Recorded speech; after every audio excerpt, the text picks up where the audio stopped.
우리가 오늘도 살아가는 줄 믿습니다. 스티븐 사우스윅과 데니스 찰턴이라는 분이 쓴 책이 있는데요, 이름은 기억 못해도 괜찮습니다. 마음이 요동칠 때 자존감보다 회복력, 마음이 요동칠 때 자존감보다 회복력이라는 책을 썼는데요, 이 책에는 이런 질문이 있습니다. 사람들은 왜 같은 고난을 겪어도 어떤 사람은 주저앉고 어떤 사람은 다시 일어설 수 있는가라는 질문을 던집니다. 이 책의 내용이 뭐냐면, 오랜 시간 외상후 스트레스, 그래서 어떠한 충격적인 일을 당한 환자들을 연구한 결과를 통해 보니까 인생의 고난과 실패 앞에서 인간이 다시 일어설 수 있는 그 핵심이 뭐냐, 많은 사람들이, 심리학자들이나 이런 사람들은 그동안 자존감이 높으면 회복이 잘 됩니다 라고 말했는데요, 이 연구 결과를 통해서 이 사람들이 발견한 게 뭐냐면, 자존감이 그 사람들이 회복하고 일어설 수 있었던 힘이 아니라 회복력, 그것이 이 사람들을 다시금 일으켰다라는 연구 결과를 발표하고 있다는 것입니다. 그러면 이 회복력이 무엇인가? 이 회복력은 단지 고난을 이겨내는 강인한 힘을 얘기하는 것이 아닙니다. 아픔을 통과하면서도 희망을 잃지 않고요, 실패의 상처를 발판 삼아서 더 나은 방향으로 나아가고 성장하는 힘, 그게 바로 회복력이라는 것입니다. 이 회복력은요, 타고나는 성질이 아닙니다. 훈련과 관계 속에서 자라난다고 그들은 말하고 있습니다. 그리고 그 회복의 결정적인 분기점이 있는데, 그 분기점이 뭐냐, 바로 하나님 앞에 납작, 이 사람들은 하나님이라고 그러진 않지만 인생에서 바닥을 치는 것, 거기서부터 시작된다라는 것입니다. 그 바닥은 어떤 바닥이냐, 자기의 힘으로는 아무것도 할 수 없다라는 것을 인정하는 것, 자기의 한계를 인정하고 손을 다 놓고 나로서는 할 수 없습니다라는 것을 받아들이는 것에서부터 시작될 수 있다라고 그들은 말하는 것이죠. 바로 이것이 회복의 출발점이라고 이들의 책에서는 가르쳐주고 있습니다. 이 내용은 어쩌면 오늘 말씀과도 매우 깊은 연관이 있습니다. 이스라엘 백성들은 승리가 당연해 보였던 이 아이성이라는 성, 그 성에서 어떻게 됩니까? 참패를 당하게 됩니다. 여리고성이라는 큰 성을 무찌르고 또한 무너뜨리고 승리의 도취해 있던 이스라엘 백성은요, 충격과 혼란에 빠지게 되는 것이죠. 지도자 여호수아는 옷을 찢고 얼굴을 땅에 대고 저녁까지 하나님 앞에 엎드렸다라고 성경은 우리에게 보여주고 있습니다. 바로 그 장면이 바로 회복력의 시작점이 됐다라는 겁니다. 엎드렸다라는 사실입니다. 여호수아는 그 상황을 자기가 통제하려고 하지 않았다라는 것입니다. 우리 인간의 본성이 어떻습니까? 무슨 일이 일어나면 그 일을 어떻게 한번 잘 통제해서 이거를 이렇게 하고 저거는 저렇게 하고 뭔가를 막 해결하려고 노력하는데, 여호수아는 그 상황에 무언가를 통치하지 않고 하나님 앞에 납작 엎드리는 모습을 취했다라는 것입니다. 또한 여호수아는 책임을 누구 다른 사람에게 돌리지 않았습니다. 어떤 장수가 잘못 보고 왔구나, 이런저런 전략에 대해서 잘못 짰구나, 이런저런 이야기를 하고 있지 않습니다. 그냥 하나님 앞에 침묵하며 엎드리고 있다라는 사실입니다. 자신의 이해를 내려놓은 것입니다. 하나님의 뜻을 구하기 시작한 것입니다. 많은 사람들이 실패하면요, 보통은 두 가지 반응을 보입니다. 첫 번째는 자기 자신을 탓합니다. 그리고 다른 사람을 탓합니다. 이 두 가지로 나타납니다. 그래서 어떤 사람은 자기를 너무 탓한 나머지 어떻게 되는 거예요? 자기를 혐오하는 자리까지 갑니다. 그래서 나는 쓸데없는 인간이야, 난 죽어야 돼, 그러면서 스스로 목숨을 끊는 안타까운 사건도 벌어지게 됩니다. 또 어떤 사람은 남을 탓하기 시작합니다. 그래서 이것이 심해지면 관계의 단절로 이어지고 사람 기피하게 되고 사람 만나는 것 자체를 싫어하는 그런 운둔형의 사람으로 살아가는 것들 또한 우리는 볼 수 있습니다. 그래서 세상은 이렇게 반응하는데 성경은 어떻게 반응했냐? 전혀 다른 모습을 보여주고 있습니다. 여호수아는 하나님 앞에 뭐한 사람입니까? 엎드린 사람이라는 겁니다. 실패의 원인을 정확하게 바라보려고 하는 것보다 먼저는 공동체 전체의 회복을 이끌어가기 위하여 하나님 앞에 엎드렸다라는 사실이죠. 오늘 이 자리에도 예상치 못한 실패나 낙심, 또 인생의 크고 작은 문제들 앞에 서 있는 많은 분들이 있을 것입니다. 이유도 모르고 왜 이런 일이 잘 풀리지 않나 답답해하는 분들도 있을 겁니다. 그리고 인생에 무언가 정리되지 않는 대로 멍한 상태로 하루하루 보내고 계시는 분들, 그냥 하루하루 그냥 말 그대로 살아내는 분들이 계실 겁니다. 그 마음의 요동 앞에서 우리가 붙잡아야 할 것은요, 자존감이 아니라는 겁니다. 뭐예요? 하나님 앞에 납작 엎드려서 다시금 회복력을 가지게 되는 것, 그게 바로 우리가 일어설 수 있는 힘이 되는 줄 믿습니다. 하나님은 실패 자체보다요, 그 실패 이후에 어떤 자세를 취하느냐를 매우 중요하게 보십니다. 그리고 그 회복의 첫걸음은 언제나 하나님 앞에 엎드리는 그 자리에서 시작되고 있다라고 오늘 성경은 우리에게 말합니다. 그래서 오늘 말씀 6절로 9절까지 쭉 보게 되면 실패 앞에 엎드리는 회개가 회복의 시작이라는 것을 우리에게 너무나도 잘 가르쳐 줍니다. 여호수아는 패배 소식을 듣자마자 옷을 찢게 됩니다. 그리고 언약궤 앞에 하나님 앞에 땅에 얼굴을 대고 엎드렸다라고 성경은 우리에게 가르쳐 줍니다. 여기까지 참 좋았죠. 그런데 우리가 본 본문을 조금 더 읽다 보면 그 기대 내용이 조금 우리의 생각과는 조금 다릅니다. 우리가 생각할 때는 여호수아가 하나님 죄송합니다, 뭐합니다, 뭐 이런저런 기도를 할 줄 알았고, 막 미사 용어를 들어서 사용하면서 하나님의 능력을 내가 믿지 못했습니다, 뭐 이런저런 기도를 할 것 같았는데, 기도의 내용이 뭐냐? 하나님 왜 우리를 요단을 건너게 하셨냐는 겁니다. 차라리 강을 건너지 말고 그 자리에서 살았으면 좋았을걸요. 왜 우리를 이렇게 건너게 하셨습니까?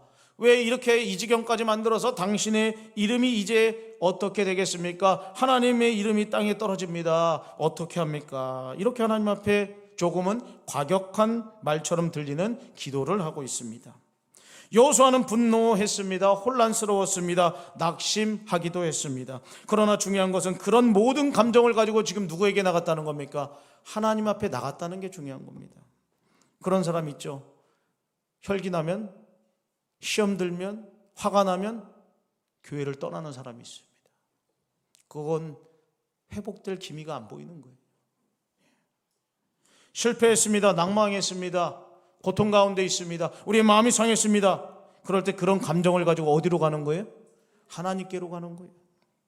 하나님께 나가서 엎드리는 겁니다. 오늘 여호수아는 정말 인간적인 모습을 우리에게 보여주면서 우리의 연약함을 또한 드러낼 뿐만 아니라 그럼에도 불구하고 그런 모든 감정을 가지고 하나님 앞에 나아가야 된다고 우리에게 가르쳐주고 있습니다. 집에서 부부가 대화할 때 가끔 뭐 큰 소리 날 때 있지 않습니까? 큰 소리 났다고 기도하는 거 잊지 않기를 주님의 이름으로 부탁을 드립니다. 싸우고 예배 드리면 뭔가 좀 꺼림직하잖아요.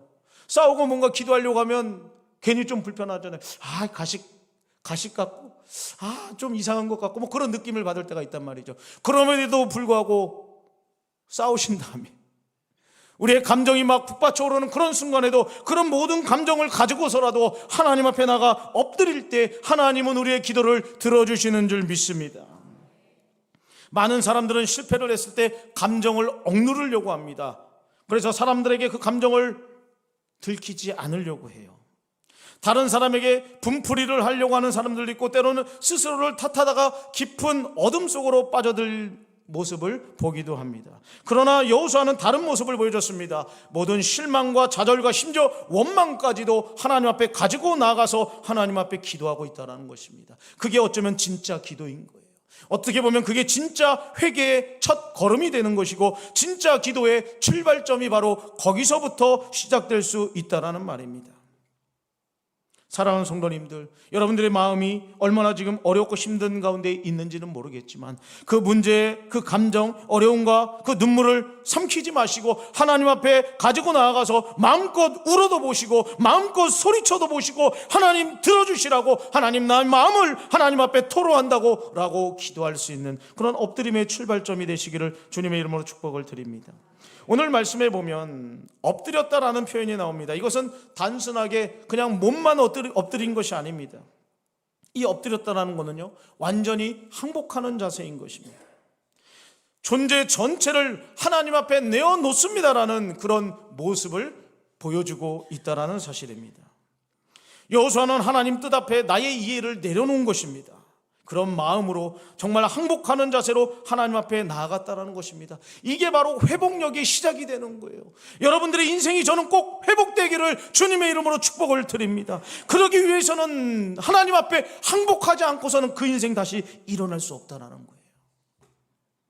하나님은 분명히 우리를 다시금 회복시켜주기를 원하고 계십니다. 그러기 위해서 우리가 하나님 앞에 먼저는 항복할 수 있기를 주님의 이름으로 부탁을 드립니다.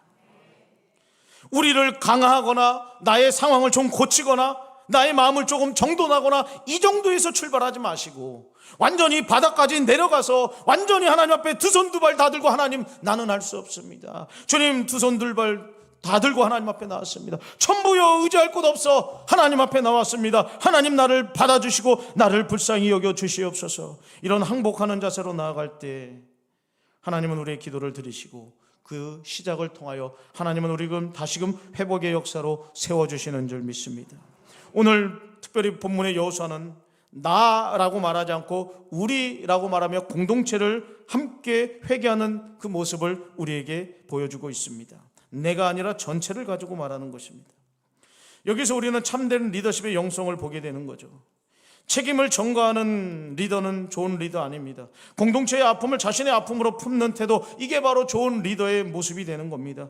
저는 바라기는 우리 교회가 정말 이런 리더들이 많이 세워지기를 주님의 이름으로 축복을 드립니다.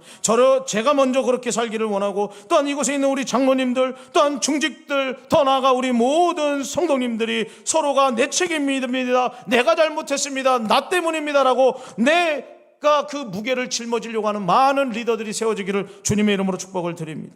그래서 어떤 사람 때문이 아니라 나 때문에 그렇다라고 고백하는 그런 은혜가 넘치는 공동체 되기를 바랍니다. 여러분들의 가정도 마찬가지예요. 가정 꾸려나가다 보면 왜 잘못 선택할 일이 없겠습니까? 이렇게 저렇게 사업을 하다 보면, 이렇게 저렇게 무언가를 하다 보면 잘못된 선택할 일이 있잖아요. 그래서 생각지도 못한 어려움을 당할 때가 분명히 있습니다. 그럴 때 뭐 해야 되는 거예요? 어이구, 내가 하지 말라고 그랬잖아. 네, 그렇게 얘기하면 돼요, 안 돼요? 안 돼요. 그렇게 하지 마세요. 그렇게 얘기하지 않아도 당사자는 알고 힘들어요. 그러니까 그렇게 하지 말고, 여보 미안해, 내가 더 기도하지 못했네. 은혜가 되잖아요. 네? 그럼 남편이 어떻게 하겠어요? 아니야 여보, 내 잘못이야 그러면서 다시 한번 해볼게, 뭐 이러는 거 아니겠어요? 교회도 가정도 이런 회복의 역사가 있기를 주님의 이름으로 축복을 드립니다. 그래서 탓하는 가정, 탓하는 서로가 아니라 하나님, 내 잘못입니다, 내 잘못입니다, 나의 부족함 때문에 이렇게 됐습니다라고 그것을 책임지는 리더들, 책임지는 가장, 또한 책임지는 아내, 책임지는 자녀들, 이런 멋진 모습들이 우리 가운데 많아서 그 사람을 회복의 통로로 쓰시는 그 하나님의 손길에 붙잡히는 분들이 많아지시기를 주님의 이름으로 부탁을 드립니다. 그런 고백을 하는 사람을 하나님께서는 들어서 회복의 통로로 사용하시는 거예요. 그 한 사람의 고백, 그 한 사람의 진심 어린 나 때문입니다라는 그런 삶의 태도를 가지고 하나님 그 사람을 통하여 한 가정을 회복시킬 뿐만 아니라 한 민족을 회복시키고 다시금 하나님이 기뻐하는 민족으로 세워가게 되는 줄 믿습니다. 때로 우리는 누군가의 잘못, 공동체의 문제, 교회의 실수 앞에서 뒷짐을 지거나 비판하는 것을 좋아할 때가 많습니다. 그러나 회복은 그런 사람들로 일어나지 않습니다. 뒤에서 뒷짐지고 비판하는 사람들 때문에 교회가 좋아지지 않아요. 책임지지 않는 사람들이 아무리 뒤에서 뭐라고 얘기하고 교회가 좋니 나쁘니 이런 얘기해도 그 사람들은 그냥 그 말하고 끝나는 거예요. 불행하지만. 하지만 누군가가 책임지려고 하는 그 사람이 있을 때 하나님은 그 사람을 통하여 그 교회, 그 한 사람의 무릎과 그 한 사람의 고백을 통하여 하나님은 그 공동체를 세워 가시는 줄 믿습니다. 여호수아의 기도, 어쩌면 완벽하지 않은 기도일 수 있습니다. 혼란스럽고 감정적인 기도이기도 합니다. 신학적으로 잘 정리정돈된 기도도 아닐 수도 있습니다. 그러나 하나님은 그의 기도를 뭐 했다는 거예요? 들어주셨다는 거예요. 아무리 기도가 뭐 형식이 완벽하고 그래도 꾸며내거나 그냥 무언가 만들어낸 것과 같은 그런 기도는 하나님이 기뻐하지 않고, 오히려 지금 감정이 막 드러나고 어쩌면 부족해 보이는 그 기도지만 하나님이 여호수아의 기도를 들으셨잖아요. 왜 하나님이 이런 기도를 들으셨을까요? 그렇다고 막 부족하게 대충 기도하십시오, 이런 뜻은 아닙니다. 왜 하나님이 여호수아의 기도를 들었을까요? 여호수아는 다른 길을 찾지 않았잖아요. 실패 앞에서 다른 길 찾지 않았습니다. 하나님 앞에서 지금 엎드렸다라는 사실이에요. 문제 앞에서 이 방법 저 방법이 아니라 하나님 앞에 먼저 엎드리고 하나님 앞에 먼저 항복하며 나아갔다라는 그 자세와 기도를 통하여 하나님은 여호수아의 기도를 들어주시게 됐다라는 사실입니다. 부디 실패한 자리에서 다시금 하나님께로 돌아가는 우리가 되기를 주님의 이름으로 부탁을 드립니다. 삶에서 감당할 수 없는 실패 감정에 마주하고 있는 분들이 이 자리에 계시다면, 너무 큰 손해 앞에서, 너무 깊은 상처 앞에서, 너무 낙심된 결과 앞에서 하나님 나에게 도대체 이게 뭡니까? 왜 이런 일이 나에게 일어났습니까? 라고 원망하며 불평하며 어쩌면 소리도 지르지 못하고 그냥 그 자리에 주저앉아 있을 만한 상황에 있는 사람들이 있을지 모릅니다. 그럴 때 우리가 할 수 있는 가장 믿음 있는 행동은 뭐냐? 하나님 앞에 엎드리는 것입니다. 그것은 포기하는 것 아니에요. 하나님 앞에 엎드리는 것 바보처럼 보일 수 있습니다. 그러나 그게 포기하는 것이 아니라는 것입니다. 회복을 향한 그 여정의 출발이고, 하나님 앞에 항복함으로 그 회복을 경험할 수 있는 놀라운 첫걸음을 내딛었다라는 사실입니다. 당신이 아무 말도 하지 못해도 괜찮습니다. 말이 정리가 안 돼도 괜찮습니다. 중요한 건 우리의 방향이 지금 어디로 가 있다라는 거예요? 하나님께로 갔다라는 사실이에요. 실패한 자리에서 우리의 방향이 이제는 하나님을 바라보며 엎드리게 됐다라는 사실입니다. 그것이 바로 회복할 수 있는 회복력의 출발점이 된다라는 것입니다. 사랑하는 성도님들, 왜 내가 이렇게 실패했는가, 왜 무너졌는가, 왜 일이 잘 안 되는가를 묵상하지 마시고, 내가 지금 누구 앞에 설 것인가를 고민하시고 하나님께로 돌아가고 하나님 앞에 엎드리는 자리로 나아갈 수 있기를 주님의 이름으로 축복을 드립니다. 이어서 10절로 12절에 보면 하나님은 죄를 숨기지 않고 드러내 다루고 있다라는 사실을 보게 됩니다. 여호수아가 엎드려 애통하며 하나님의 뜻을 구하던 그때 하나님은 이렇게 말씀합니다. 이제는 일어나라 라고 말씀하며 오늘 말씀을 이어가고 있습니다. 일어나라라는 말씀은 무슨 말이에요? 엎드려져 있는 자리에서 이제 일어나라는 거예요. 기도 그만하라는 겁니다. 기도 이제 멈추고 일어나 보라는 거예요. 그리고 하나님이 뭐라고 합니까? 이제 문제의 본질을 보자는 겁니다. 좀 다르죠? 하나님 앞에 엎드리고 그 다음에 문제의 본질을 보게 하신다는 겁니다. 여러분들의 삶의 방향이 하나님 앞에로 바뀌면 그때부터 문제의 본질을 보게 하시고 문제가 하나씩 풀어줄 수 있는 방법도 하나님이 가르쳐 주신다는 사실입니다. 하나님은 여호수아에게 이렇게 말합니다. 11절인데요 11절 같이 한번 읽어봅시다. 11절 시작. 이스라엘이 범죄하여 내가 그들에게 명령한 나의 언약을 어겼으며 또한 그들이 온전히 바친 물건을 가져가고 도둑질하며 속이고 그것을 그들의 물건들 가운데 두었느니라. 아멘. 왜 아이성에서 실패한 거예요? 오늘 말씀대로예요. 하나님 앞에 온전히 바친 물건을 도둑질하고 속이고 그 물건을 그들 가운데 두었다라고 문제의 본질에 대해서 말씀하고 있다는 것입니다. 사실 우리는 이 대목에서 조금 당황스러울 수도 있습니다. 죄 지은 사람은 아간인데 왜 이렇게까지도 힘들게 하십니까? 왜 싸잡아서 우리를 다 그렇게 고통스럽게 하십니까? 라고 말할지 모르겠습니다. 하나님은 왜 이스라엘이 범죄했다고 말할까? 한 학생이 시험 보고 컨닝했는데 왜 전체를 다 퇴학시키냐는 겁니다. 그러나 성경은요, 이 공동체를 매우 소중하게 여깁니다. 왜냐하면 하나님 관점에서 이 공동체는 뭐냐면 단순한 모임이 아니라는 겁니다. 서로의 거룩함을 돌봐야 하는 하나의 유기체로 보는 거예요. 유기체. 성경에서 보면 교회를 뭐라고 말합니까? 몸이라고 비유해요. 몸에 비유하고 있습니다. 몸 얼마나 간단합니까? 하나님에 대해서, 교회에 대해서 생각하기 얼마나, 우리 따로 뭐 들고 다닐 것도 없어요. 우리 몸을 보면 교회가 생각나야 된다는 것입니다. 교회의 머리는 누구십니까? 예수님입니다. 예수님이 머리에 있습니다. 아유 아파라. 머리에 있습니다. 머리에 있습니다. 예수님이 머리입니다. 그러면 연결돼 있어야 안 됐어요? 연결돼 있어야 되는 거예요. 교회가 살 길은 뭐예요? 예수님과 연결돼 있으면 산다는 거예요. 그런데 이 머리에서 무언가를 하기를 원하고 바라고 하는 것을 우리의 몸들은 그의 신경세포를 통하여 그 일을 하게 되는 거예요. 이처럼 하나님과 예수님과 연결되어 있을 때 교회가 건강해지고 하나님이 기뻐하는 일들을 하고 있게 되는 것입니다. 마찬가지예요. 이 공동체라고 보는 것은 우리가 따로 있다라는 이야기 아닙니다. 하나님은 이스라엘을 한 유기체로 보고 있다라는 거예요. 근데 무통증 병이라고 혹시 있잖아요. 그런 질병이 있잖아요. 막 통증이 느껴져야 되는데 통증이 느껴지지 않아요. 그래서 막 팔다리가 썩어가고 있는데 통증을 못 느낍니다. 어쩌면 이스라엘의 공동체가 그와 같은 모습이었다는 거예요. 아간이라는 한 사람이 죄를 짓고 그 공동체는 썩어가고 문드러져가고 죽어가고 있는데 아무도 그것을 발견하는 사람이 없었다라는 겁니다. 그래서 하나님은 공동체 자체를 지금 전체를 싸잡아서 지금 이야기하고 있는 거예요. 아간이 범죄했을 때 그는 혼자만의 문제가 아니라 아무도 묻지 않았고 아무도 영적으로 민감하지 못했던 전체에 대해서 이야기하고 있다는 것입니다. 하나님은 단호하게 12절에서 이렇게 말합니다. 그 온전히 바친 물건을 너희 중에서 멸하지 아니하면 내가 다시는 너희와 함께 있지 아니할 거야 라고 말합니다. 하나님의 임재는 거룩을 떠난 무리들과는 함께 할 수 없습니다. 죄를 은폐한 공동체에 하나님이 역사는 중단될 것입니다. 여러분들이 착각하지 말아야 되는 것이 있습니다.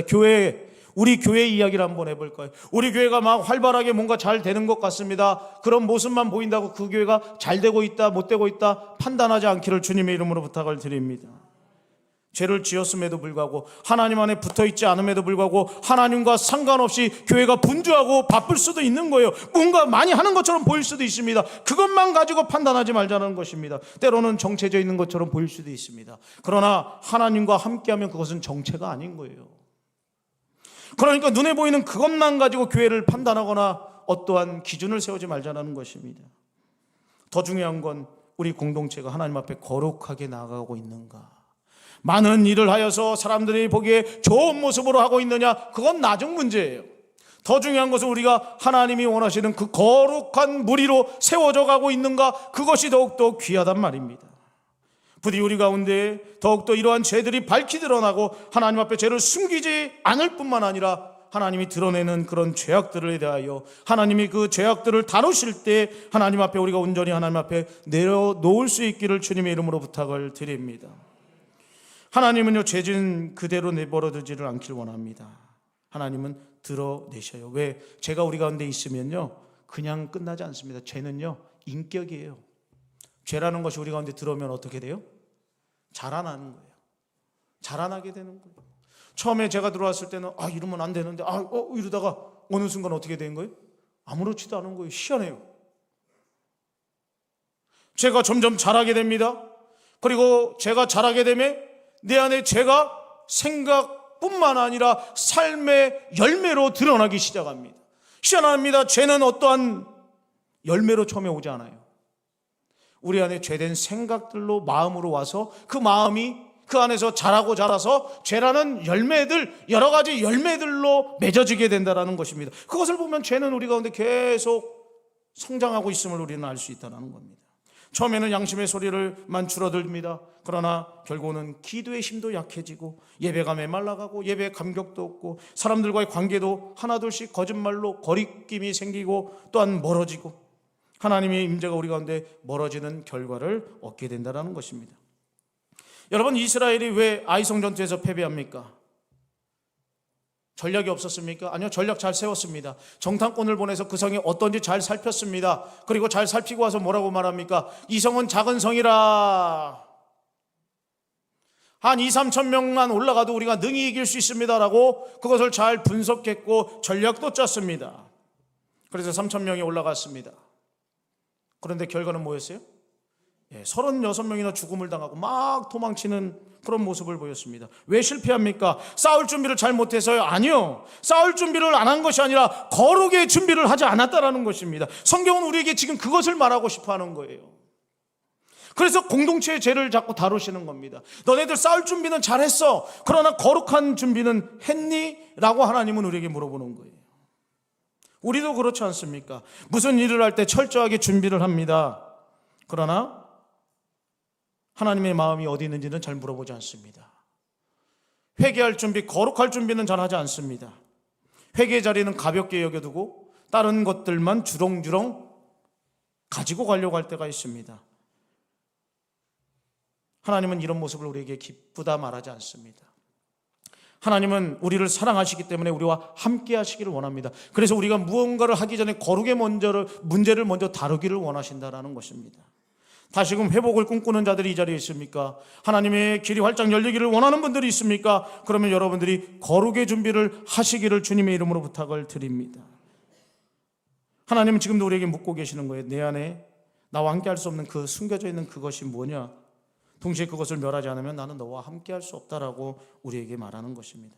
이 말은 다르게 말하면 내가 너와 정말 함께 하고 싶다라는 이야기입니다. 내가 너와 함께 하고 싶은데 나는 거룩한 하나님이야. 그래서 너와 함께 갈 수 없어. 그러니까 제발 그 문제 좀 해결하자. 나 정말 너랑 꼭 가고 싶다. 제발 그 문제 좀 해결하자라고 하나님이 우리에게 초대하고 있다는 사실을 잊지 않기를 주님의 이름으로 부탁을 드립니다. 마지막으로 회복은 하나님의 방식대로 할 때, 또 방식대로 죄를 다룰 때 우리에게 경험되어지는 것입니다. 하나님께서 여호수아에게 주신 첫 번째 명령은 의외로 단순했습니다. 싸울 준비를 해가 아니라 거룩하게 될 준비를 해라 라고 말합니다. 여기서 거룩이라는 것은 종교적 정결의식을 말하는 것이 아니라 하나님 앞에서 자신을 살피라는 것입니다. 중요한 것은 하나님이 내가 너를 회복시켜 줄 게가 아니라 스스로 거룩해야 된다라고 말하고 있습니다. 거룩은 누가 해주는 거예요? 하나님 앞에 회개는 누가 해야 된다는 겁니다. 하나님이 대신 해줄 수 없다는 거예요. 너희가 스스로 거룩해야 된다는 것입니다. 이것은 회복을 향한 하나님의 초대입니다. 그리고 순종의 삶을 통하여 그 회복이 시작된다는 것을 우리에게 알려줍니다. 그래야 우리가 순종을 통하여 하나님의 회복을 경험할 수 있게 된다라고 하나님은 말씀하고 있다는 것입니다. 자, 한번 생각해 봅시다. 오늘 하나님께서는 여호수아에게 구체적인 이 죄 문제를 해결하는 그 방법과 절차를 알려주십니다. 어떻게 해야 해요? 제비를 뽑습니다. 지파별로 뽑습니다. 족속별로 뽑습니다. 가문별로 뽑습니다. 그리고 그 가문에서도 한 사람씩 가족별로 또 뽑습니다. 이 과정 한번 생각해 보십시오. 어때요? 불구경 하듯이 쳐다볼까요, 다? 처음에 딱 지파를 딱 뽑으면서 두구두구두구두구 지파를 뽑으려고 그래요. 그러면 어떻게 될까요, 분위기가? 우리 지파 아니야 혹시? 막 긴장되는 거예요. 혹시나 지파를 딱 뽑았습니다. 이제는 족속을 또 뽑아야 돼요. 야, 우리 지파인데 어떡하냐? 우리 아니야? 우리 족속 아니야 혹시? 딱 또 뽑았어요. 다행이다. 그리고 이제 가문별로 이제 막 뽑기는. 야, 혹시 우리 가문 아니야? 우리 가문 아니야? 그리고 또 가족이 딱 뽑혀. 이 가족 중에 누구야? 한 사람씩 이렇게 뽑는 거예요. 긴장이 돼야 안 돼요? 이 과정이 막 숨막히는 시간이 있는 거예요. 하나님이 이런 복잡한 과정을 통해서 무엇하기를 원하는 거예요? 단순하게 범인을 색출하기를 원하는 겁니까? 범인을 색출하려면 어떻게 하면 돼요? 아간 잡아 죽여라! 하나님이 알아요, 몰라요? 아간인지 아셔요. 아간 잡아 죽여라. 걔가 어디다가 무엇을 숨겨놨다. 땅 파봐라. 2m 밑에 뭐가 있더라. 하나님 왜 모르겠어요? 다 아십니다. 그런데 하나님의 목적은 단순하게 범인을 색출하는 게 아니었다라는 것입니다. 공동체 전체가 죄에 대한 감각을 회복되기를 원했다는 거예요. 이런 긴장감 속에서 우리는 아니야. 이 죄가 죄지면 이렇게 끔찍하구나. 그 순간이 아마 몇십 년처럼 느껴질 수도 있었단 말이죠. 그 감각이 회복되고, 그래서 하나님 앞에 죄에 대하여 민감하기를 원하셨던 하나님. 그래서 그와 같은 방법을 쓰는 것 아니겠습니까? 오늘날 교회에서나 가정에서도 우리의 마음도 이 원리가 좀 적용됐으면 좋겠습니다. 하나님의 임재가 사라짐을 느낄 수 있는 우리가 될 수 있기를 주님의 이름으로 부탁을 드립니다. 그분의 역사가 멈췄을 때 그 멈췄음을 느끼는 우리가 될 수 있기를 주님의 이름으로 부탁을 드립니다. 그래서 하나님이 아직 응답 안 하는 걸 수도 있어요. 뼈저리게 한번 그거를 느껴보라는 겁니다. 물론 힘들죠, 괴롭죠. 그러나 그것이 나중에 여러분들이 다음에는 그런 선택을 안 할 수 있도록 여러분들의 아예 마음뿐만 아니라 뼈에 새겨지도록 하기 위하여 하나님은 오늘 이렇게 하신다는 거예요. 다시는 그런 실수하지 않기를 원한다는 겁니다. 다시는 그러한 죄를 광다하지 않기를 하나님이 원한다는 거예요. 회복은 회개와 함께 시작됩니다. 그리고 완성은 이런 순종의 삶을 통해 완성되는 거예요. 하나님의 명령을 따르는 그 고통스러운 여정, 한 지파 한 지파 뽑을 때 뽑는 사람도 괴롭고 뽑히는 사람도 괴로운 그 과정을 통하여서, 그렇게 괴로운 것을 말씀하셨기에 순종하는 그 모습을 통하여서 공동체는 다시 정결해질 뿐만 아니라 하나님 가운데 나아갈 수 있게 되고 하나님의 임재가 그들과 함께 할 수 있게 된다는 사실입니다. 스스로 거룩하게 하라. 스스로 거룩하게 하라. 이게 하나님의 방식대로 그 거룩이 다루어지고 그 죄가 다루어져 있는 이 모습을 통하여서 우리 마음속 깊이 죄를 간과하면 안 되겠구나. 하나님, 내가 끝까지 하나님 방법대로 한번 가보겠습니다 라는 마음으로 변화되고 그 방식대로 죄를 달아보기로 결정하는 용기가 여러분들 가운데 있기를 주님의 이름으로 축복을 드립니다. 말씀을 맺도록 하겠습니다. 회복은 언제나 엎드림에서 출발합니다. 눈물이 나올 만큼 괴로운 자리, 그 자리에서 시작됩니다. 이해되지 않는 상황 속에서도 하나님께로 나의 방향을 틀어서 돌리면, 그 자리에서 항복하고 엎드리면, 그래야 그 자리에서 회복은 시작되는 것입니다. 그리고 이 회복의 완성은 하나님의 알려주신 방법대로, 그 처리하는 과정까지도 하나님의 방법대로 하겠습니다 라는 순종의 결단이 있을 때 회복은 완성되는 줄 믿습니다. 사랑하는 성도님들, 저는 정말 우리 교회 모든 성도님들이 여러 가지 문제 앞에서 꼭 해결받기를 원합니다. 꼭 회복됐으면 좋겠습니다. 그러기 위해서는 오늘 엎드리라고 말하고 항복하라고 말합니다. 우리의 방향이 하나님께로 돌아가야 된다라고 말하고 있습니다.